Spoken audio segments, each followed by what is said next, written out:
Every June, the grounds of the Meadowbrook estate unfurled like a lacquered music box. Manicured lawns, lantern-lit footpaths, and a white canopied stage set against a small lake that mirrored the glow of chandeliers floating overhead. The annual Meadowbrook Chamber Music Gala was not so much a concert as a jewelled spectacle for donors who liked their counterpoint paired with champagne. As head librarian of the Meadowbrook Symphony, Elise Rowe usually moved through the evening unnoticed, ferrying marked parts, pencils, and emergency mutes with the stealth of a stagehand. Her territory was the back of house, a labyrinth of folding screens and narrow hallways that smelled of pine rosin and cold coffee. This year's centerpiece was a 1741 Guarneri del Gesù violin, on loan from an insurance company so nervous it had sent 2 auditors in tuxedos to hover at the wings. The violin's diplomatic carrier and tonight's soloist was Ariana Lynn, a young phenom whose bow arm could turn a balcony of retirees into breath-held statues. Hours before the gala, Elise had stood beside Ariana and watched her unpack the instrument the way a botanist might cradle an endangered orchid. The wood glowed a deep amber. When Ariana drew a scale, the note seemed to slip beneath Elise's skin and settle in her ribcage. By sunset, the seats were filled, the donors glittering.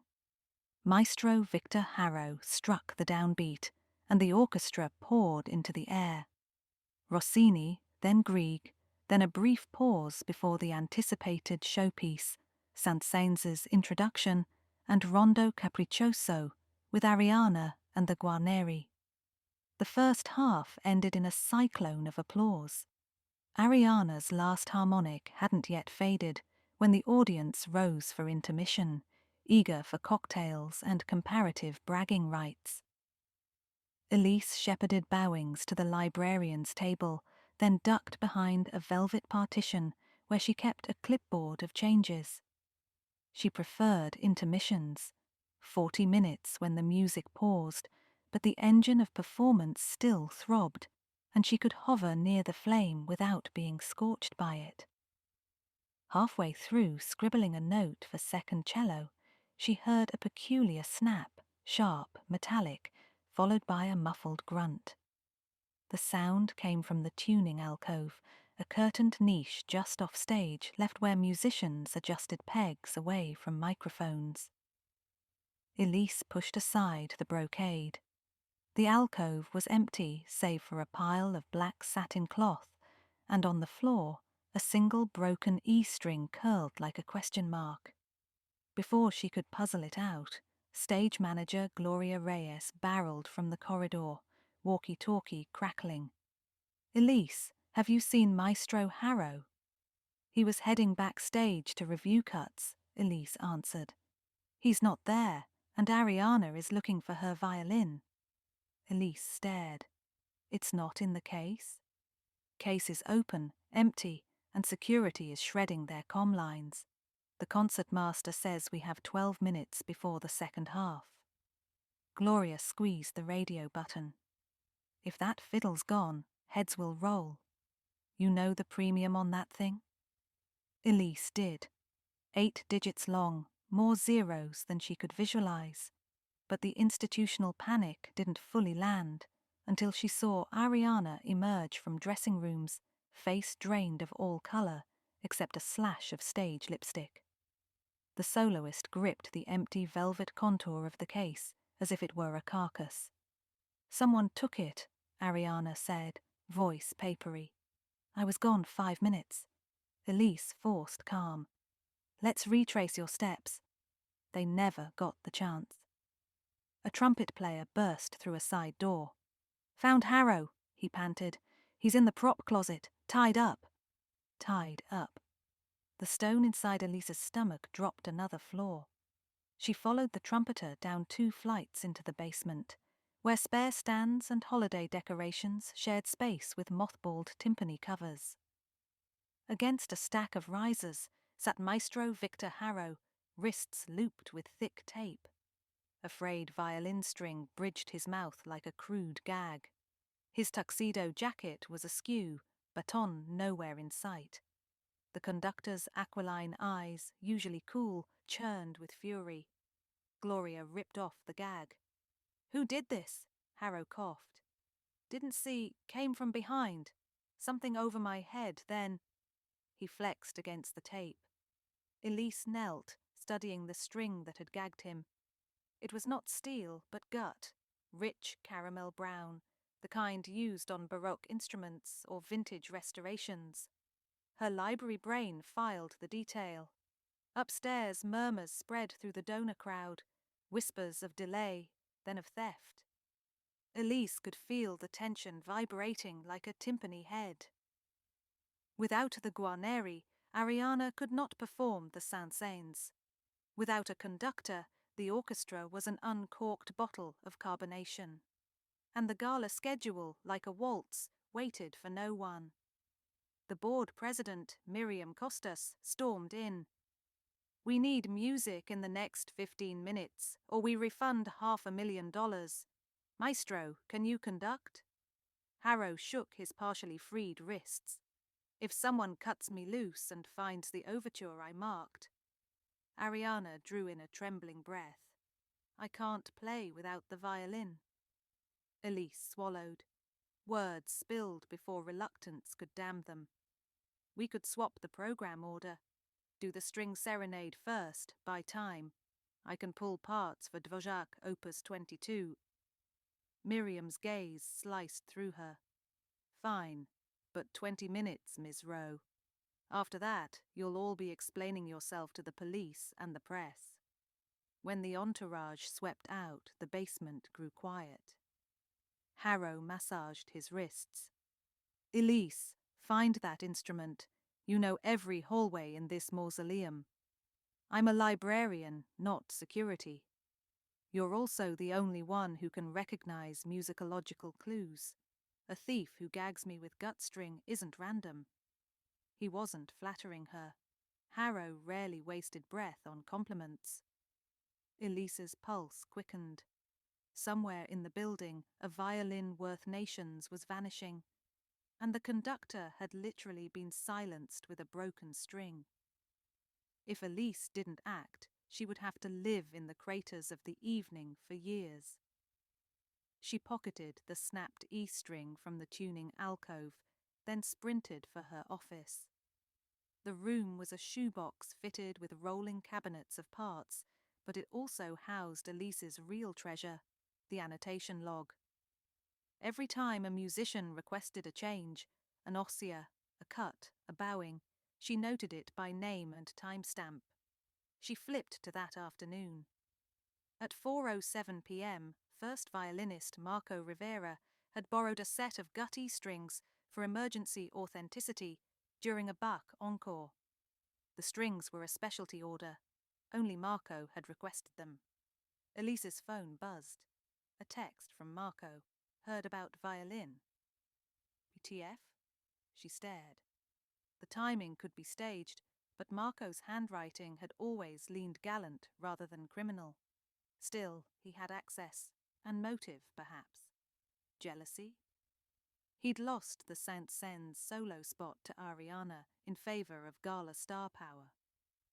She copied the schedule of the afternoon rehearsals. Marco had a 10-minute break aligning with Ariana's dressing room absence. So did Felix Bell, the collector on Meadowbrook's board, who had underwritten the Guarneri's insurance just to bask in its prestige. Felix had spent rehearsal hovering near the wings, eyes glossy, and he had once cornered Elise about Renaissance tie-on frets with eerie intensity. The pieces hovered but refused to interlock. She needed proof, not conjecture. Elise headed for the security office. Camera feeds flickered across monitors. The guard, Simon, looked as frazzled as a bassoon reed. Too many angles, not enough eyes. "Skip the patron corridors," Elise said. "Show me hallway C during intermission." Simon toggled back. The timestamp counter clicked. Ariana left her dressing room at 8:02, presumably for the powder room. At 8:03, a figure in black tailcoat slipped in. The camera, positioned by the ceiling, caught only torso and arms. 30 seconds later, the tailcoat figure exited, but carried no visible instrument. At 8:05, Maestro Harrow ambled by, baton twirling. "Can you trace the tailcoat to another camera?" Elise asked. Simon clicked. The image reappeared near the loading dock, trailing a dark overcoat folded over something rectangular. He zoomed. Under the coat's hem peeked a violin scroll. "Stop," Elise said.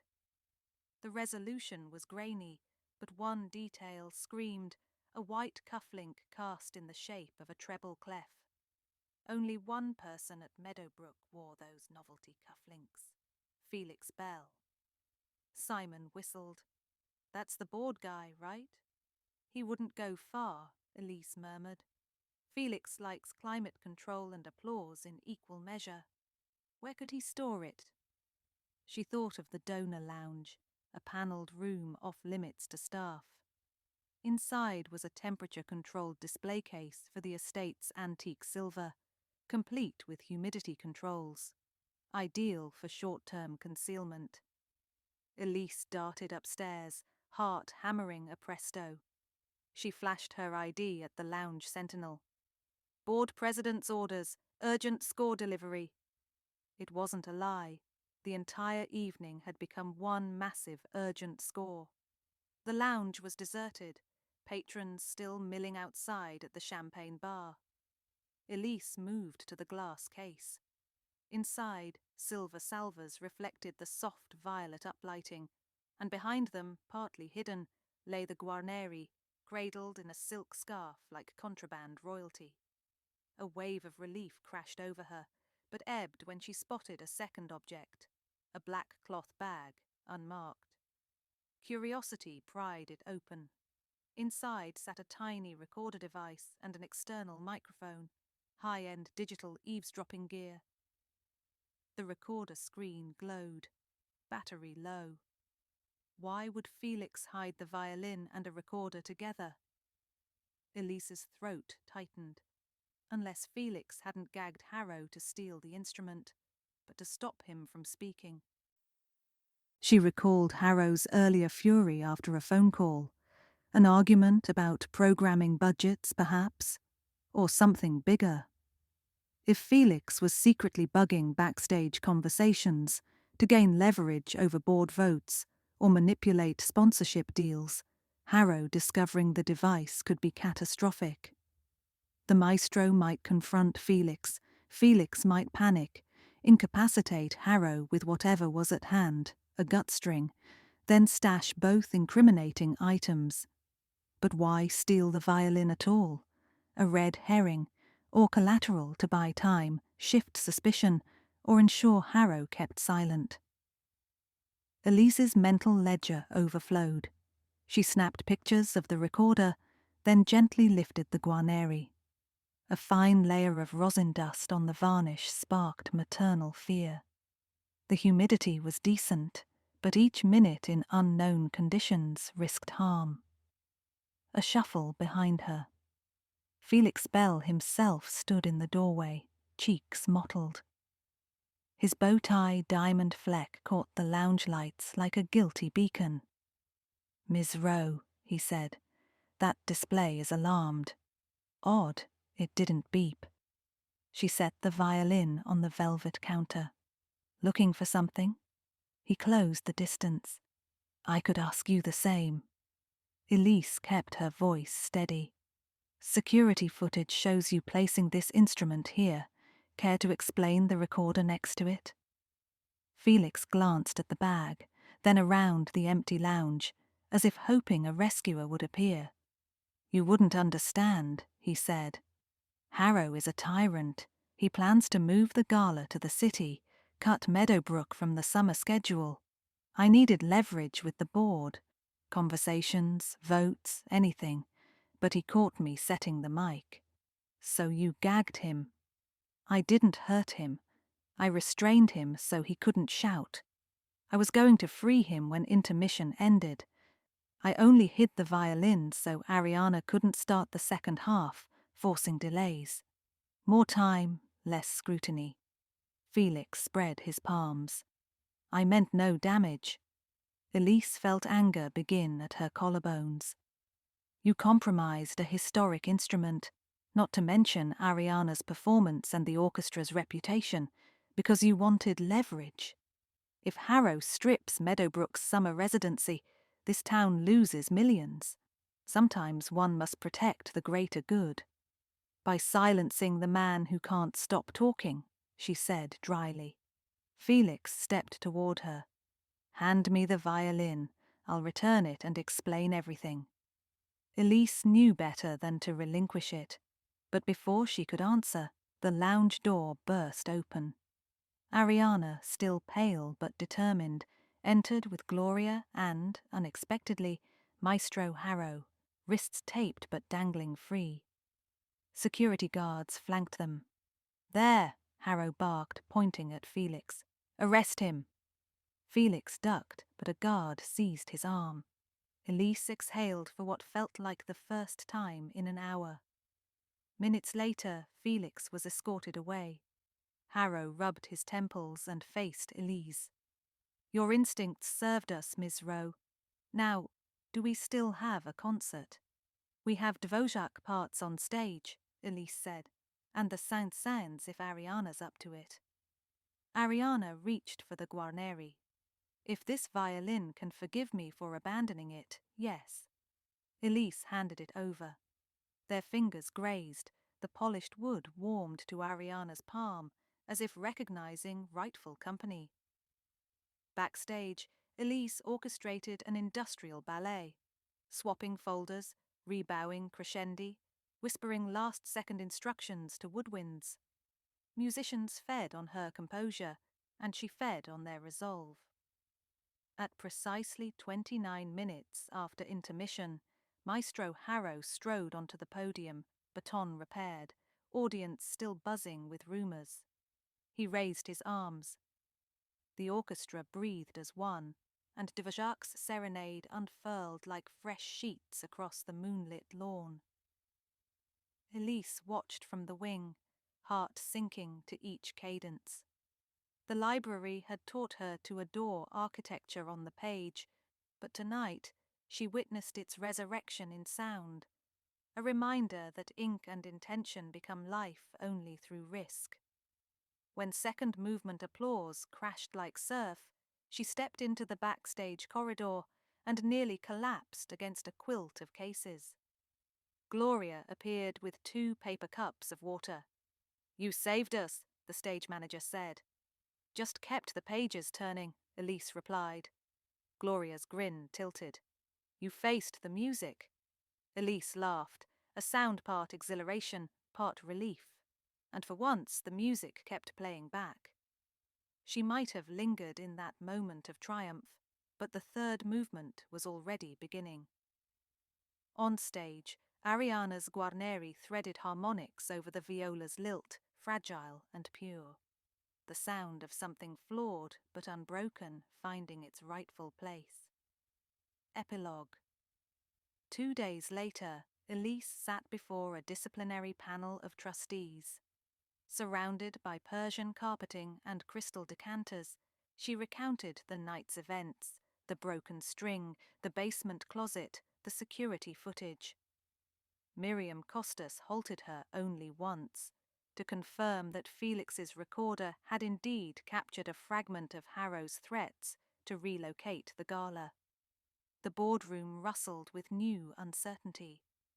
In the end, Felix's suspension was unanimous, while Maestro Harrow received a formal censure and an instruction to present a revised residency plan within the week. Elise was dismissed with thanks and a small envelope. Inside was a handwritten note. To the true keeper of Meadowbrook's voice, Ariana. Alongside it lay a silver tie clip shaped like a violin scroll, delicate and unostentatious. Elise fastened it to her cardigan and returned to her office, where the smell of old scores greeted her like an overture. On an impulse, she opened the annotation log to a fresh page. In careful script, she wrote, Measure 1. Listen beyond the notes. Measure 2. Protect the silence as fiercely as the sound. Measure 3. When crisis strikes, turn the page and keep playing. She closed the book and placed it on the shelf, another chapter in Meadowbrook's living archive. Outside, the practice rooms hummed with the next program, and Elise Rowe, librarian, reluctant detective, custodian of harmony, rose to meet the music once more.